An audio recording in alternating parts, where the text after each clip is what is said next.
मध्य प्रदेश में state cyber cell के माध्यम से सुरक्षा की दृष्टि से एक अभियान की शुरुआत की गई है, जिसका पूरा नाम फास्ट फोर्ड एक्टिवेटेड सिम अभियान है, जिसके तहत पूरे प्रदेश में कार्यवाही देखी जा रही है।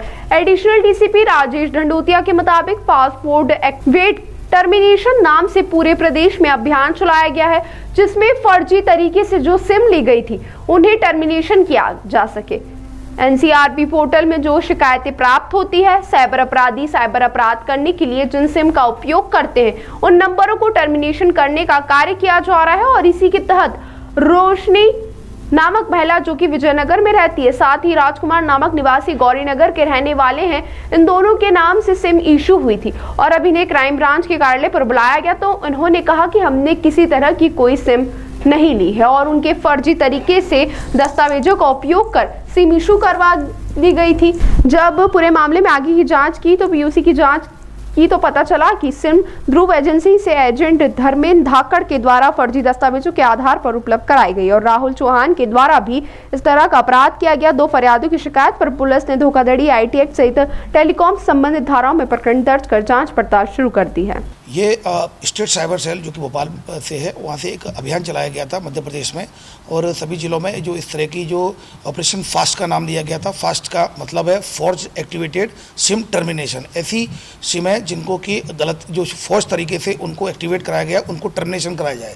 तो ऑपरेशन फास्ट के तहत पूरे प्रदेश में ये कार्रवाई जारी है। तो यहीं पर इंदौर क्राइम ब्रांच के द्वारा 2 ऐसे जो एजेंट्स को आइडेंटिफाइड किया गया है जहाँ से फॉर्ज सिम गई हैं। ये मैं आपको बता दूँ कि इस ऑपरेशन के तहत जो एनसीआरबी पोर्टल में कंप्लेंट्स रजिस्टर्ड होती हैं, जो साइबर फ्रॉड में जो अकाउंट्स को ब्लॉक किया जाता है, उन अकाउंट्स में, उन कॉलिंग में, उन नंबरों का जो इस्तेमाल किया गया है उससे आइडेंटिफिकेशन इन सिम के रूप में हुई है।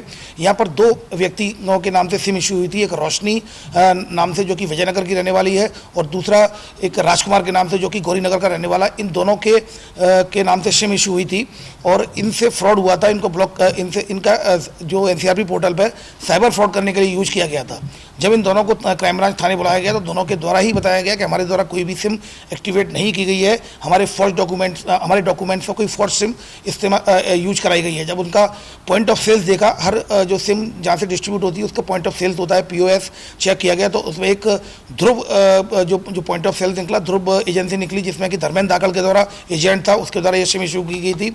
और इसके अलावा दूसरा था एक और आरोपी है जिसमें राहुल चौहान जिसमें उसके द्वारा भी ये सिम इशू की गई थी। इन दोनों को आरोपी बना लिया गया है और इसमें 318 2 बीएनएस के तहत धोखाधड़ी के मामले में और आईटी एक्ट 66C के तहत और इसके अलावा टेलीकॉम एक्ट के तहत कार्रवाई की गई है। दोनों आरोपी कहाँ के और दोनों आरोपी यहीं के इंदौर के रहने वाले हैं और इनके द्वारा इंदौर के रहने वाले रोशनी और राजकुमार की फोर्स सिम बनाई गई थी और उसका उपयोग साइबर क्राइम करने में हुआ है। तो इन दोनों को आरोपी बनाया गया है और इन दोनों के खिलाफ कार्रवाई की जा रही है। इन्होंने साइबर क्राइम जैसे क्या अपराध किया? इनके द्वारा अपराध नहीं किया गया, लेकिन इनके द्वारा जो सिम है, इनसे पूछताछ पे पता चला इनके द्वारा सिम जो कि उनके डॉक्यूमेंट्स को यूज करते हुए इनकी बिना नॉलेज में इनके द्वारा सिम इशू की गई। अब इन्होंने किन को दी वो आगे जब उनको पकड़ा जाएगा तब आगे की लिंक हमें मिलेगी, जल्दी उस पर पूरा खुलासा होगा। डॉक्यूमेंट कैसे हासिल किया, फर्जी बनाया गया? ये जैसा कि मैंने बताया, चूंकि उनके द्वारा कंप्लेंट की गई रोशनी और राजकुमार के द्वारा कि उनके डॉक्यूमेंट्स को यूज किया गया है, तो अब डॉक्यूमेंट्स जब उनसे पूछताछ की जाएगी तो डॉक्यूमेंट्स इनके द्वारा कहाँ से प्राप्त किए गए हैं, किस आधार पर इनके द्वारा डॉक्यूमेंट्स लगाए गए हैं, तो इन सब पर पूछताछ के बाद वैधानिक कार्रवाई की जाएगी। और दोनों एजेंट हैं, जैसा कि मैंने बताया, पॉइंट ऑफ सेल्स जो होते हैं वहाँ पर एजेंट हैं, काम करने वाले, सिम इशू करने वाले। इन दोनों के खिलाफ कार्रवाई की जाएगी, केस रजिस्टर किया गया है।